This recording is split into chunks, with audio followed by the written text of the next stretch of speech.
Neil Kramer, welcome to the podcast. Well, thank you for having me. Nice to be here. No, it's cool. Nice for you to come on this one. I'm only quite a new podcaster. I wasn't expecting it all to go so well. Well, you must have something going right, because I think I'm kind of like Chaz and Dave following Led Zeppelin with some of the guests you've already had on, haven't I? Yeah, I can't believe it. I really just can't believe it. It's just blown me away. I got lucky twice. Yeah, that's fantastic. Yeah, you must be on the right lines. Yeah, what the hell happened there? That's definitely beyond me. It's what was it? Fate or synchronicity or some sort of weird doors opening. Yeah, well, I should try and do my best to make a good account of myself in such distinguished company. All right, cool. All right. Well, I was going to. The first question I was going to ask you is, when I read your sort of biog, as it were, that yes. The first thing that came to mind was a transformation of the self of sorts, is what you said happened to you, and I'd just like to ask, how did that manifest itself? What happened? Okay. I think a lot of people have transformative experiences throughout their life, from birth right the way through. The trick is, to some extent, is recognizing that you're having one, and going with the energy that creates. What I mean by that is that it's very easy for the mind to wrap up a bad experience, and kind of in that traumatic moment it'll fragment it and package it off and tie it up tight and put it somewhere else, and you either have a drink or you go to sleep or you watch a film or whatever, and you very, very quickly the mind protects itself through an amnesic response, essentially. So my initial transformative experiences were really realizations, if you like, and it's quite a straightforward one in my case to some extent, and I'm sure it'll be familiar with a lot of the people who listen to this show. And I think it perhaps was in I don't know, 7, 8, 9, 10, something like that, and just looking around, I found it peculiar that the driving force in most people's lives was to acquire things, and to acquire status, and to acquire prestige. And from a very early age, I had the opposite impulse of that.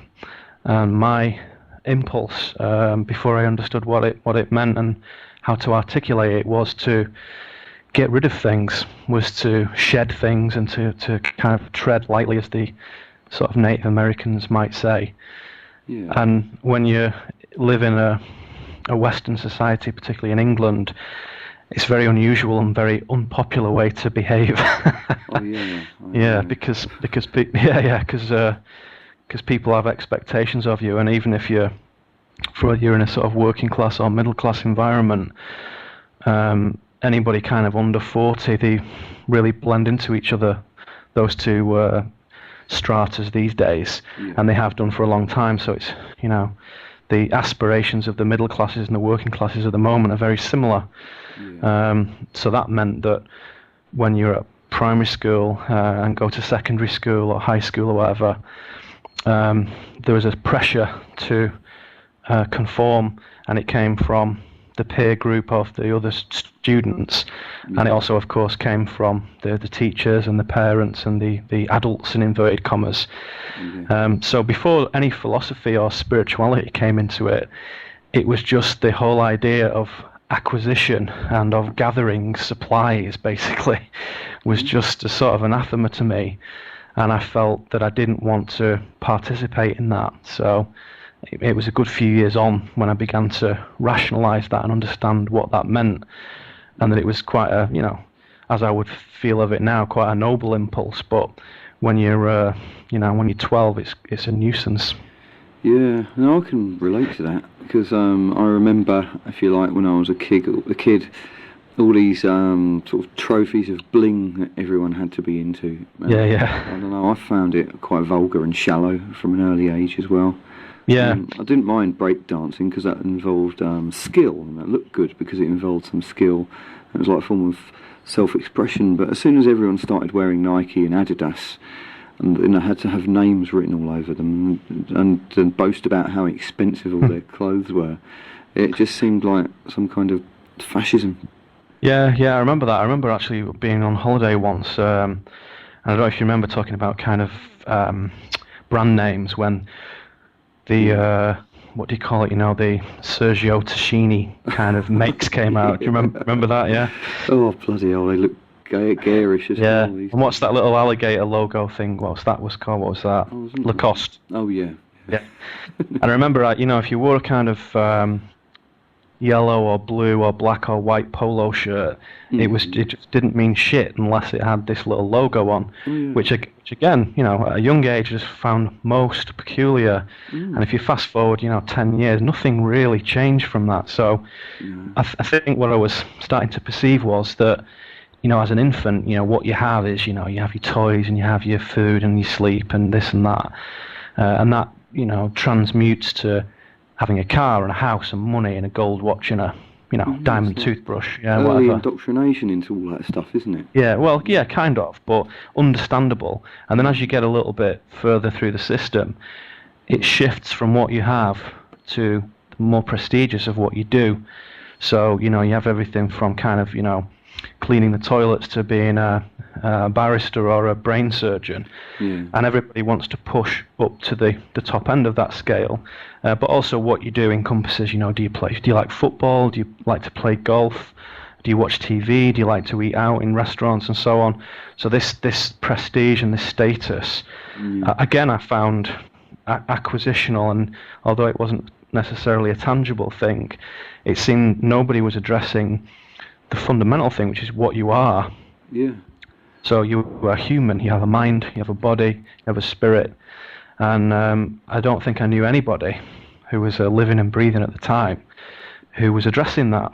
Yeah. So I think my magic moment, if you like, was discovering philosophy in a you know, kind of school library situation, and I was looking for something else to do with coursework, and there was this row of books, and there was, you know, Nietzsche, and you know, the sort of German philosophers Schopenhauer and Heidegger, and all these people, and I kind of just liked the look and the feel of what the books were kind of saying on the cover, on the back, and I picked them up, and the other people as well, like Kierkegaard and Wittgenstein, took them home and started to read them, and that was, if you like, the beginning of a more self-aware and more conscious transition to say, this is okay, this is normal.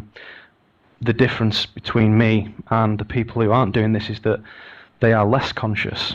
And even at the time, I didn't feel any elitist feelings or kind of spiritual, you know, pompousness about it. I just thought, if low consciousness people want to enjoy a lifetime of pleasure and distraction, then that's their rather dubious, but that is their privilege. And they have the right to do that, and they have the right to choose what they want to do. For me, that wasn't an option, and it never was an option. So philosophy became very important to me, and then it moves to, inevitably, to spirituality, which most good philosophy, as far as I'm concerned, leads you into. Yeah, I think for me, I didn't really get into books like that when I was a kid or anything like that. I mean, I might have gone through a very shallow phase when I was a teenager, and I just expressed myself in a kind of alternative countercultural way, like goth, something like that. Well, yeah, I mean, I you know, I wasn't a kind of geek in a bedroom, as the image might pop into people's heads. In people's face, what they saw was you know, long-haired, sort of scruffy, denim jacketed, you know, heavy metal guy, and that was, you know, even the pop music and the what was, in the charts at the time used to just repulse me totally. Yeah. So I immediately sought out everything else. I thought there must be better than this. And, of course, there's these huge worlds of classical and jazz and metal and rock and psychedelia and ambient, and then later on electronica and so on and so forth. So pretty much all the way down the line, there was a recognition that the mainstream offers only the lowest common denominator, rudimentary building blocks that are of little consequence to anybody who is interesting in developing their own awareness. Yeah, it's true. I've got to say, though, that one thing I did get into, and it was quite deep at the time, well, in the 80s, was 80s alternative comedy. I got very into that. English comedy or the whole thing? English alternative comedy, whether it be, because in the 80s it was things like, Aid and Rick and Stephen Fry and Ben Elton. Yeah, the Cambridge Footlights crew, yeah. Yeah, and I got really into that. I mean, I didn't read Nietzsche or anything like that, but I did get very much into the alternative comedy, and I didn't realise until a couple of years down the line that that it made me question everything. And then, it did become more, I suppose, spiritual, new agey after a while, but then that became a bit more grounded too. Yeah. Well, you mentioned punk, and then there was, at the time, I think they said comedy is the new punk, didn't they? Yeah. And alternative comedy was one of the few places where you could get any platform for radical political comment and radical social comment. So I totally see that. And despite grounding myself in all these pretty weighty texts, I think I share a love of that with you, because I discovered in the late 80s Bill Hicks. Yeah. It was a real inspiration, because not only was he funny and cool and humorous and full of this enormous energy, but he was deeply grounded in the same Zen and the same philosophy, the same understanding of entheogens, psychoactives and their place in society. He was way ahead of any conspiracy theorists in his awareness of government duplicity, really in your face. So it's amazing to think he died kind of in the early 90s. He didn't even get to my age. He was dead at sort of, I can't remember, his early 30s or something. He might be 31 or 2 when he died. Yeah, that's right, yeah. He looked a wee bit older, because I think he was punishing his body a little bit, but he was a super human being. And it's incredible if you go back and listen to the stuff, get some videos or DVDs or whatever and watch it. It's as if it was recorded yesterday, because every single routine, every single sentence that comes out of his mouth is ultra pertinent to the the awful sort of dictatorship that we find ourselves in today. Yeah. Oh God, yeah. I remember once I was watching the Bill Hicks thing, and he'd taken the piss out of Christians, and he said a couple of rednecks come and pushed him and made a pushing away thing, because hey, come here, while pushing him, and he said not a physics major then, and the bloke said to him, hey bud, we're Christians, we didn't like your show, and he replied, well, forgive me. Yeah, perfect. I know that routine. I was gonna steal your thunder then, but I thought I'd let you go with it. Yeah, very funny guy. Yeah. So nothing was untouched by him as well. So he was he trampled over fundamentalist religion, which he came from Austin, Texas, I believe, and in some of those parts, it's not a smart move to criticize God and Jesus and the existence of them. But by the same token, he was a extremely spiritual guy. So many of his routines, particularly involving psilocybin, often invoked a sensation of the divine and of God. And he would talk quite freely to these, kind of pissed up 2,000 people audience who just wanted to hear dick jokes, basically. And he would wax lyrical about the divine, about the sacred spirit, about the connection, about the the 3D transcendence and so on. And wide-eyed people would look back at him, and then he'd hit them with a really kind of grotesque joke just to please them. So he was really skating on thin ice. And I think there's a line from Blade Runner which says, the light that burns twice as bright burns half as long, and I think that was very true of Hicks. Yeah, I think so. You know, funny thing is when I'm presenting these podcasts, I've got this gentle manner, but when I do the thing that I do to earn my money, when I go busking on the trains, on the tubes in the underground, I get like that. I get like Bill Hicks, especially when I get entire carriages, I get entire trains of people frowning and ignoring me when I'm busking and being and conforming and being middle class, and I just. I don't know. I do get incredibly shocking when I'm on there, but it's disappointing, isn't it, to see that? I was in Estonia last year briefly, and in the kind of main northern port town Tallinn, there was a guy sat playing a didgeridoo on the floor, and it was a huge sort of 12-foot beautiful object that he'd obviously highly prized. And there was lots and lots of people sat in this square, sat around eating and drinking and talking and smoking and having a nice time. And I kind of just slipped out of the state of general revelry of the people I was with, and I just focused on this guy who was on the other side of the square. It was a burning hot day, and I looked at him and I just felt this stillness and this innate happiness inside him.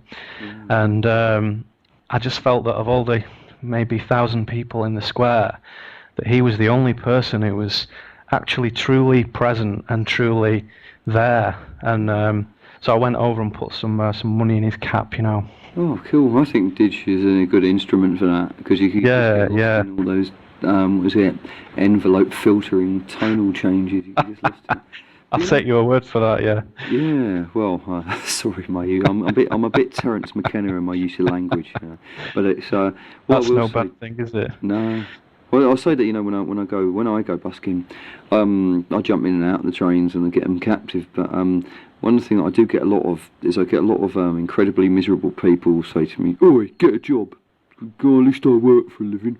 And so recently I've decided to preempt them by telling everyone recently that if they're going to tell me to get a job, at least look positive about it. Otherwise, it's a disincentive. And I often tell people that anyone who asks me to get a job should be made to sit in an office with me, and within 3 hours I'll have them begging me to get back on the trains again. Yeah. And that sounds like a good strategy. You should give that a try. Yeah. And I tell people now, because of the recession, that if they want to tell me to get a job, that I'm going to have to laugh at them, because soon they'll probably have to be on the street, and they'll probably need me to help them keep them alive. Yeah, teach them to play guitar and where to get decent food, yeah. Yeah, and I often use words like, I tell people on a regular basis, I do get very Bill Hicks about it. I say, there might be an enormous die-off of domesticated primates if we're not careful. Yeah, a Malthusian correction, yeah. Yeah. And it's, I think it's interesting that you tell me this story. I wasn't aware of what you did and how you spend the days and how you live, and nobody really knows. We just voices on the over the wires really. But I think it's even the situation that you describe, the sort of disappointment of people's lack of emotional integrity, really, just to say hello and smile and listen and say that's cool or whatever. Is a perfect illustration of the way that one of the things that I write about quite a lot on my site and talk about on podcasts and in person is the ego and the ego's position in becoming an obstacle between a direct felt experience and the imagination. So from my point of view, I studied Zen Buddhism for quite a long time, and the ego was always singled out as the enemy to some extent. And the ego in Western society is obviously promoted and encouraged, and the development of it is encouraged in people. And I would say that the disappointing behaviour of the people that you're talking about are being completely ruled, as many people are sadly, by the unobserved egoic mind, which is its main job, as far as I understand it, in my view. And this is what I think is as a survival tool. So the ego is there to make sure you eat and drink and gather supplies and run and fight and so on, and fuck, of course, yeah. So that's what the ego does. It makes sure that this organism survives. If the ego is put into the driving seat to captain the vessel, if you like, you quickly kind of find that it's pretty ill-equipped to do that, and its emotional articulation and its emotional intelligence in particular are very rudimentary, because they're not required for most of the things that I described. So if somebody is living an egoic life, then they, hand in hand with that, they usually display infantile emotional states. And that can be from a 60-year-old successful pinstripe suited guy, and that can be from a 16-year-old student. It doesn't really matter how old you are. If the ego is steering the vessel, you're in a pretty bad place, really. So part of the inner journey, the transformative journey, is to persuade the ego to recede, and to persuade the ego through a blend of metaphysics, science, philosophy, mysticism, spirituality, to persuade the ego that it would be much happier in its original job of looking after the survival impulse. And I think when that begins to happen, subtle signals are sent to the self, the true self, that say, the ego isn't us. That thing that thinks inside the head isn't you. It's a voice that has come about and that has insisted it's us, but it isn't us. And the way to show that is to observe the thinking process itself. So in Zen, this practice of mindfulness, which is heavily discussed, and anybody who's picked up any books on this will know exactly what I'm talking about. Mindfulness teaches you to observe the thinking process and begin to step back from it. And when that happens, you move from a state of doing and a state of noise to a state of being and a state of stillness. And it's in that space, just like the guy playing the didgeridoo in the square, he was in that space. And funnily enough, playing a musical instrument will connect the left and right hemispheres of the brain quite successfully, more than anything else, really. So I often feel when somebody's lost in an instrument, whatever it is, there is this integration taking place in the brain which delivers the person in front of you into a much truer state of presence. And whether that's a guy holding one of the posts on the train just staring into space, or whether that's the guy stood in the bar sort of nursing his drink, you can see they're not present, and you can see the egoic thinking process is just rambling on and on and on and on, and the voice is going on and on and on. And I think it's a definite problem if you're living in a system that is beginning to change, as ours is, as everybody with eyes can see. If the ego's in charge, you're going to have a pretty rough ride. Yeah, well, I do find here in London, I don't know if you're in Manchester or yourself, or do you spend a lot of time in the city, or do you... No, I don't. I stay well clear of it. It's a great city and stuff, but it's somewhere I like to go in, do things, and then come out of again. Fair enough. Oh, London's enormous. London might indeed, well be a country, But it's, I think what I do find here is that you could just lose count, get into the tens of thousands of people that just look like they've got nothing to live for and nothing to die for in an environment like this. And, well, yeah. And I don't know what you think of David Icke, but I remember something that he said about the society that we're living in, is that when he was talking about not the shape-shifting reptiles, but he was talking about the reptilian side of the human brain, the reptilian archives of the human brain.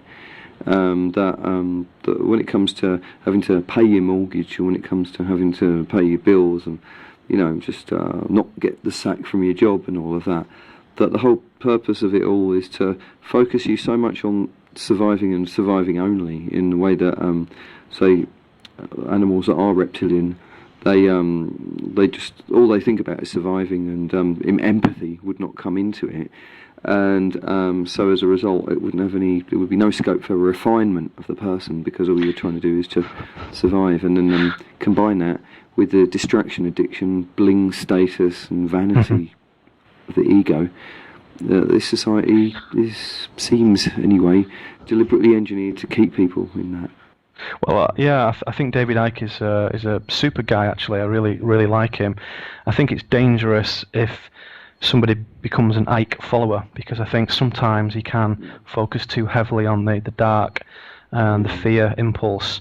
So there's a certain irony in the fact that he's probably one of the people who is most responsible for highlighting the danger of fear energy as a negative thing and something that is to be sought out and eliminated, basically. And I think without him, there would be millions less people who even knew what that meant. So his reach and his the number of people he's managed to reach inside mentally and what have you is superb. I think his latest works, there is a much more balanced approach, and his spirituality, his personal journey, he seems to really openly share, whereas in earlier books he didn't really do that. It was just data, lots and lots and lots of data and information and histories, and it was very scholarly for somebody who isn't supported in any way by this stuff necessarily. And even now, I think he's not exactly being chauffeured around anywhere. It's quite a hard life doing this kind of stuff. Yeah. And I'm at another end of the scale, really, where I'm sort of working from the outside in, so I know what that means. It is very difficult. However, the fear impulse, the survival impulse are very closely related, and fear is a driving energy. But as you said, if people are focused on survival, it turns the attention away from the more refined things, and it also promotes the ego to that ascendant position continually. So as soon as you feel fear and you feel that grip inside your stomach and your solar plexus tightens and all the rest of it, and we've all felt that in various different times and moments in our lives, sometimes a lot, sometimes a little. But when that happens, the ego is completely dominant, and any spiritual connectivity, any higher awareness is eliminated and is dampened temporarily, but it is gone. So if you can keep people in a fear state over extended periods of time, then you're effectively disconnecting them from any higher source and any divine connectivity, which I feel is a natural state for all humans. But if you've led a fear-based life and you've made fear-based decisions about mortgages and insurance and school and jobs and all the rest of it, it's so entrenched in the system that you don't think that they're fear-based decisions, but generally speaking they are. And I think the universe is typically quite abundant in how it provides for people, but when you try and outthink it by hoarding, the universe then retracts its bounty, really, and you're left scrambling around like everybody else. And it's a very tough thing. It's a very hard path to walk. It's easy to say, it's difficult to do. And I've tried to do it in my life, and certainly in the last the last couple of years I've moved away from the safety of regular employment and a normal job, so I can spend more time doing the things I do, like this. So it's good to have a little faith in the universe, but you have got to pay your bills and hedge your bets in another way as well. So I think the counterbalance to the fear impulse, if you go back to what we were saying earlier in the show, rather than thinking about what you have and what you do, the fear impulse takes you right into those things. It takes you right away from any thoughts of what you are, whereas awareness and selfhood moves you from what you have through what you do and back to what you are. So it's almost like a cycle. One energy stream takes you backwards and the other energy stream takes you forwards. Awareness will always take you to the transcendent, to what you're supposed to be doing, to your, if you like, your dharmic path. And it will move you away from the fear of not having a car and the fear of not having a predictable income. Because when if you like, the universal flow is with you, typically it will provide, typically it will do that. And when you are in Dharma and you are putting out good energy and information and you're being compassionate and cool and you have integrity and dignity, usually the universe will support that, and it will support that on a very sort of individual level, you in your life. So I've certainly seen that happen, and the phenomenon of synchronicity, or coincidence as some people prefer to think of it, is often a symbol of that. So when a synchronous event occurs in your life, it's kind of a little wink from the universe to say, yes, you're on target, you're on the path, you're on track, keep going. And these things, the more aware you are, the more synchronous things become, to the point where you can get in before the event happens, and you have a deja vu style feeling, which is quite heavy. And in heightened states of awareness, I've had sort of minutes at a time, 2 or 3 minutes solid, of seeing the 2 or 3 minutes in front, and it's quite a typical state in many mystical traditions. It's nothing unusual, and it moves you out of the temporal space entirely. Well, the funny thing is, I had a really big one of them with 9/11. I was predicting exactly what was going to happen next. Wow. And I had this sort of feeling of instant inevitability, like I'd been waiting for this to happen. I knew this was going to happen, and I was thinking, oh, those buildings will come down, another plane will hit that building, those firemen will get crushed. And then I had a very, very strong psychic thing, where I picked up a copy of a paper with with flames coming out of the towers. Yeah. And it instantly brought me back to War of the Worlds, my fear as a child. And then I remembered something. I remembered that, like, about 6 or 7 years before 9/11, I was standing in Wellhouse Lane at the bottom of Glastonbury Tor, and I had this feeling. Yeah, I know exactly where that is, yeah. I remember having this feeling there, outside the White Spring, that something at the turn of the millennium was going to happen that would put the vast majority of everyone in the world into that same state of visionary fear that I had as a kid, and that something would happen 11 years later as well. And I knew nothing about the 2012 stuff, and I found out all about this since then. Yes. And I'm convinced now, that all this stuff is going to happen. I don't know what the outcome will be, but I know that when I see it, I will recognise it, and I go straight back into that state again. But sorry, yeah. Go ahead. What you were saying about the being able to go from your egotistic self to your dharmic self is that I do find in the last year I've gone on very much of a kind of abrupt seesaw, and my life has become more complicated because I've been trying to get more into the system because I have a long-term plan, and it has, for the first time I think in the last 2 or 3 years, I've started to miss being homeless. I've started to miss having nothing. Yeah, it's going back to what we said at the beginning, which is possessions have weight, and whether the possession is a belief or the possession is a wristwatch, everything has weight. And there's a certain gravity that you begin to feel. The threshold is different for everybody, of course. Some people seem to be able to hoard millions of objects like greedy dragons and don't seem to have any trouble at all. When my personal possessions get to a certain limit, I can feel them. I can feel them wherever they are, in the house or in a garage or someone else's house. And I know there's too many things, and I know that they're affecting me, and I can feel it affecting me. So I periodically have a burn, just like the Burning Man event, and I will get rid of things and I will burn them, not in an angry or a hostile way, but in a ritualistic, kind of sacred space, and say, these things have come to me, they've been good, and now they're going to go. And if it's something that's useful to someone else, I may decide to pass it on, but most of it seems more obvious to get rid of it altogether. So I do know how that feels. Yeah, I mean, I feel like that. But I also kind of feel that at the moment, I'm supposed to be going through this too, because I do have a plan for the future. Is that I would like to be an independent tour operator, and I'd like to be able to set up my own, company taking tourists to the Stonehenge, Avebury, places like that. I'd like to do that one day. That's interesting. Yeah, I've there's a thing that I posted on my website. I can't remember when it was now, a few months ago, which is called Exploring Sacred Albion.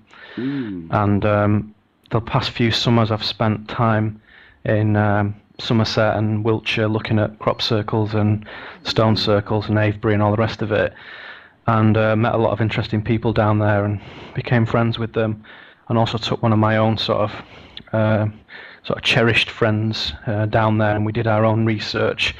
So I'm currently sort of working on a project to assess from many different angles what these many of these sites are for. So we've kind of done 3 up to now this year, up in this neck of the woods in Cheshire, Derbyshire, sort of Druid Circle and the Nine Ladies Stone Circle. And this, if you actually look at a megalithic map, there's thousands of these things all over the place.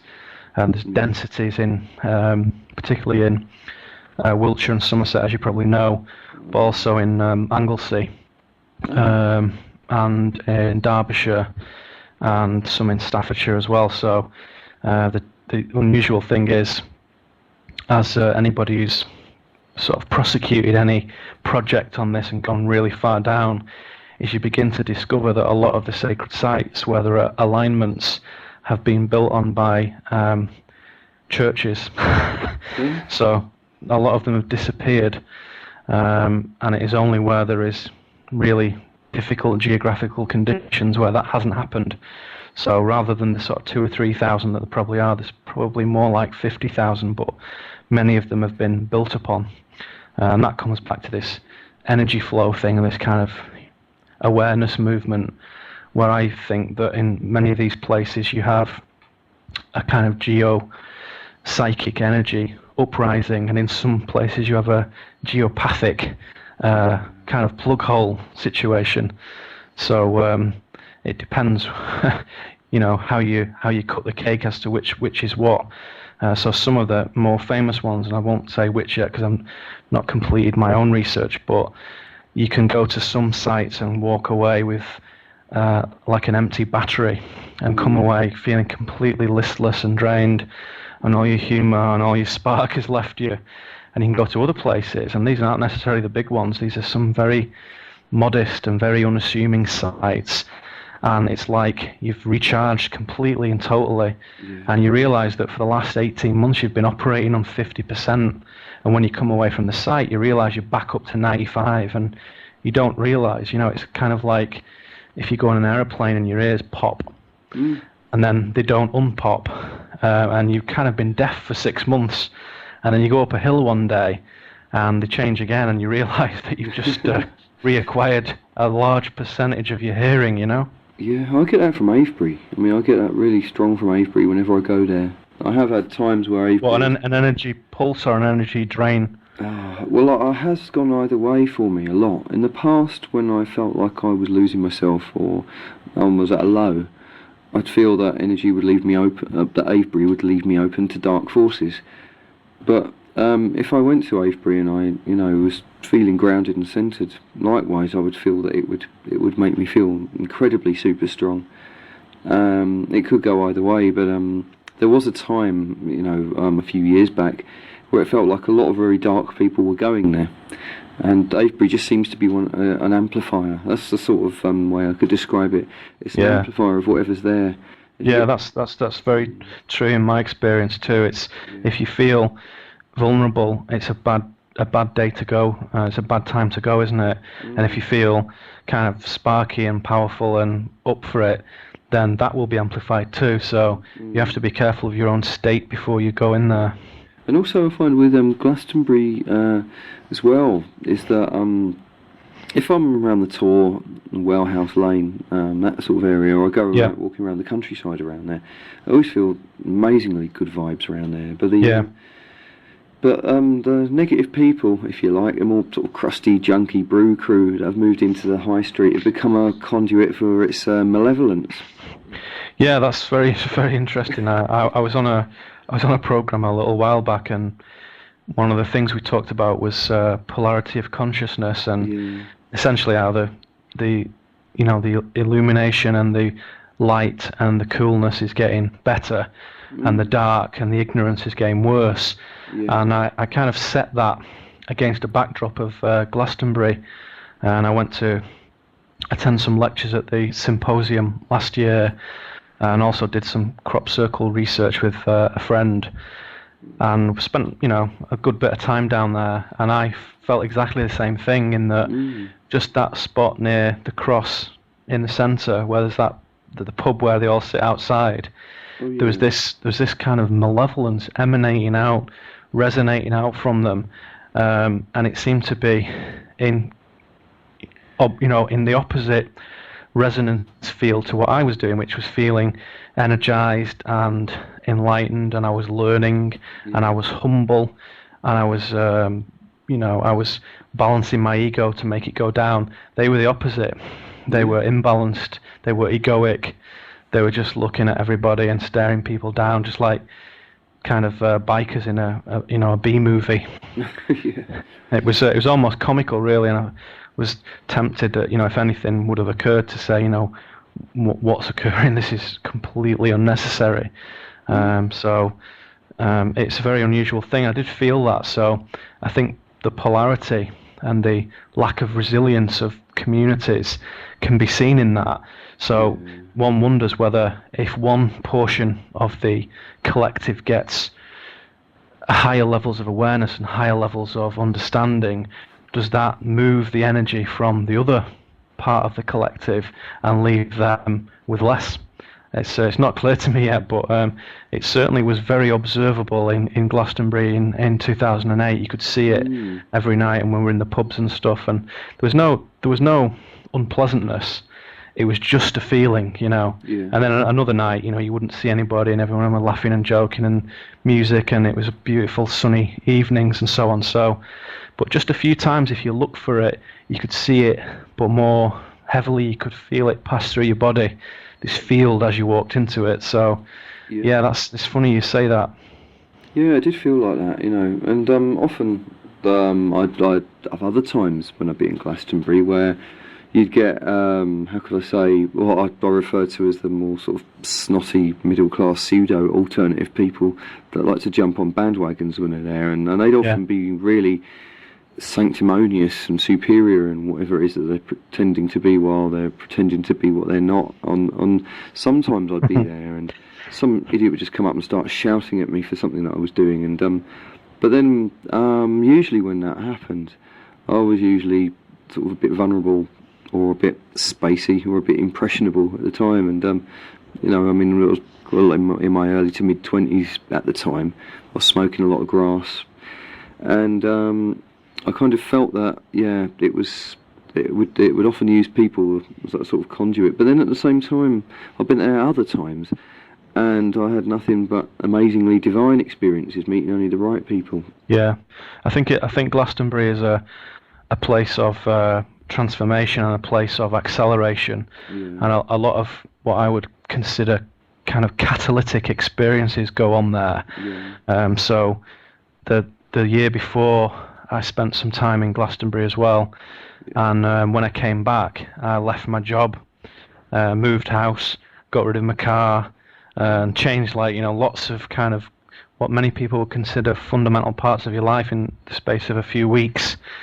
And it was as if the energies that were slowly coming toward me to help me do the things I needed to do were condensed and purified in that space in Glastonbury, and then when I came back, I felt stronger and more able to do them psychologically and spiritually. So, and as you said earlier, that also works in the reverse, that if you're having a lot of trouble and a lot of pain, it isn't necessarily going to get healed there. It may, in fact, get highlighted and really thrown out in the open in front of you for your own ego to cry upon. So if there isn't strength within, then it can be a strange place to go to. Certainly for the crowd who are the pretenders who are going for the latest healing sensation or the latest craze from Sedona or something. It doesn't necessarily have any integrity and genuine aspect, even though the thing itself may be a very worthwhile mechanism and a very worthwhile process. But as soon as it becomes dogmatic, and they have hierarchies and layman healers and master healers and super gurus, then I think that's a immediate sign that something's gone wrong. Yeah, no, I've had a good recent sort of realisation, and no one comes between me and God, and that goes for whether they be priests or whether they be atheists. Yeah, I see them as both. Excellent. Yeah, Richard Dawkins is trying to tell everyone there's no God only because he wants to become between us and God, and priests are telling us that we can only do God via their doctrines because they're doing the same. So anyway, what I say, I might have to put a lid on this now because I'm about somewhere in the region of 44 minutes into this, and I've got to make sure I'm trying to fit these into rigid hour slots because sure. This broadcast on an internet radio station, I don't like to have its variable length. I'll try to make them exactly an hour if I can. So sure, okay. All right, cool. Well, I say cheers for coming on the programme, and no problem. It's my pleasure. All right, sound, and maybe in a few months, come back anyway and chat some more, bang the world to rights again on this podcast. Yeah, I'd love to. I've enjoyed it. Yeah, thanks for having me. All right, cheers, Neil. Well, have a good one myself anyway. Yeah, you too. Yeah, see you around. All right. All right, cheers now. Bye-bye.